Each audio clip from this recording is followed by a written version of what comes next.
Hey everybody, I'm Chris, and guess what I'm talking about today? It's in the title. It's Games in 2020! Yeah! There are 7 games that have been announced, that I have been watching, that I have been eager to play, and I cannot wait to get my hands on them. Quick note, this list is not in any particular order of release dates or favoritism. It's just the games. I'll tell you the release dates. Promise. The first is Yakuza Kiwami. Wait, no, that's the one I played. The first one is Yakuza Like a Dragon. I think that's the subtitle. It's the 7th Yakuza game.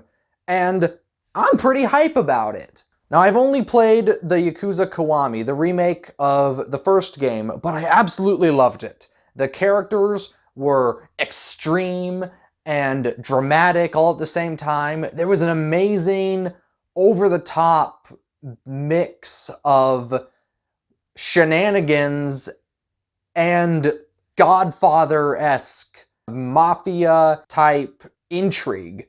It looks like there'll be a new playable character, so I'm kind of happy about that. I feel like I won't have to play through the other 6 Yakuza games just to understand what's going on. The one is enough. I'm introduced to the universe. I'm a fan of it already. But hold up. Hold up now. Turn-based combat? What? One of the things I absolutely loved about Yakuza Kiwami was the combat. It was fast, it was varied, it was extreme, it was over the top, and I absolutely loved it. Now, from what I've seen, the new combat that they're trying here looks over the top, but I'm worried. I don't know how they're going to give off the vibe or the feeling of fast action like they did in the other games. I don't even know if that's what they're trying for, but that's what I really loved about the combat, and I am worried. But, very big but, I still love the characters, I still love the world, the dialogue, everything about Yakuza I love, and if they want to try something new, I'm on board for that. Yakuza, I believe, is already out. It came out on January the 16th, and as of recording, it is the 18th, so yeah, go get it. The second game I'm looking forward to is Psychonauts 2, another game series that I have not delved all the way into because I have the first game. I've played the first game, I've not beaten the first game, but I loved it. Particularly what I loved was the level design, because you play as Raz. In this game, he's a fully graduated psychonaut, and his job is to use his psychic powers to go into other people's minds and do some platforming levels. Now, I love a good platformer as much as the next bloke, but what I really love about Psychonauts is that you're literally going inside the minds of some really weird characters. And it makes for some very interesting and very unique experiences when you're doing these levels. Now, what I would like to see is a bit more abstract-ism. I think that can be explored really well when you're going inside someone's mind to do secret agent psychic stuff. That Psychonauts 2, I could not find an official release date, but it comes out sometime this year in 2020.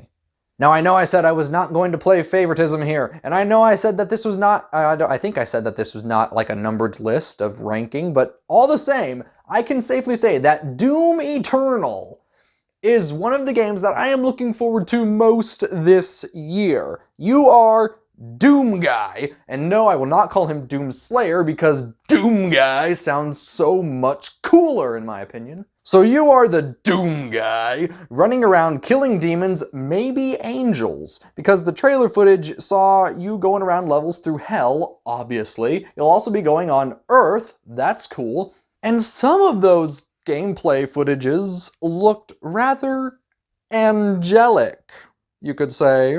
Also, shotgun grappling hook. That'll be awesome, because Doom Eternal is focusing a lot more on mobility. You can climb up walls, swing on bars, there's a dodge dash function, that'll be fun. The grappling hook on your shotgun can be used to latch onto enemies and pull yourself towards them.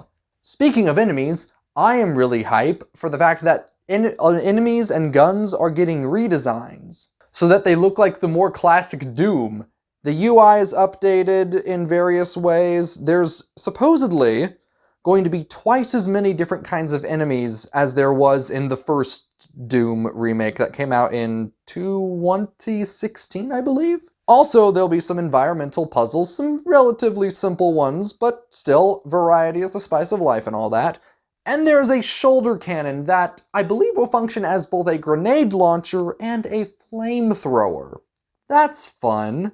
But I think the main reason I'm excited for Doom Eternal is because Doom is Doom. Doom Eternal is coming out on March 20th. Really looking forward to that one. Next on the list is Destroy All Humans. It is a remake of the old Destroy All Humans game. I don't remember the year it came out back then, but I knew it was on the original Xbox. I'm pretty sure that's quite right. But PS4, it's coming out on a PS4, a remake. Now, in Destroy All Humans, you might not have guessed this, but you're going to be an alien running around destroying humans. I know. Mind-blowing stuff. But you also get a flying saucer, and you can destroy humans from above. Now, I am looking forward to this one, but mostly, this is a nostalgia trip for me because when I was a young little lad, about the age of, I don't know, whenever this game came out, I remember that Destroy All Humans was one of those games that was just wacky enough and open enough to make... It was one of the first games that made me feel like I could do anything in a video game. And open world RPGs are pretty much my favorite kind of game, generally. So this is a game that was one of the games that was the foundation of that. But the thing is, most of the gameplay I've seen, it looks a bit dated. You could tell, well, I could tell by the look of it that this looks like a game that came out in 2000, whenever the original Xbox came out.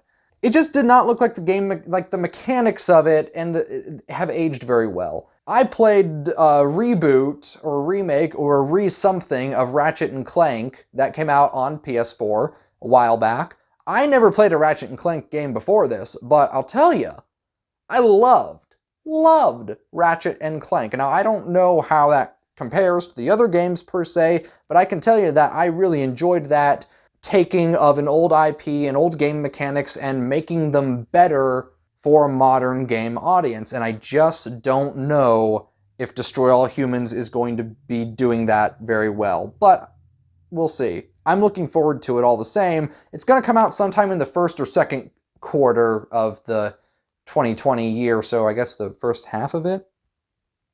Yeah, there are 4 quarters in a quarter. Of course there's 4 quarters in it. The next game I'm looking forward to is The Last of Us Part 2. It takes place 5 years after the first Last of Us game, and I loved that game. I am not one for the horror genre.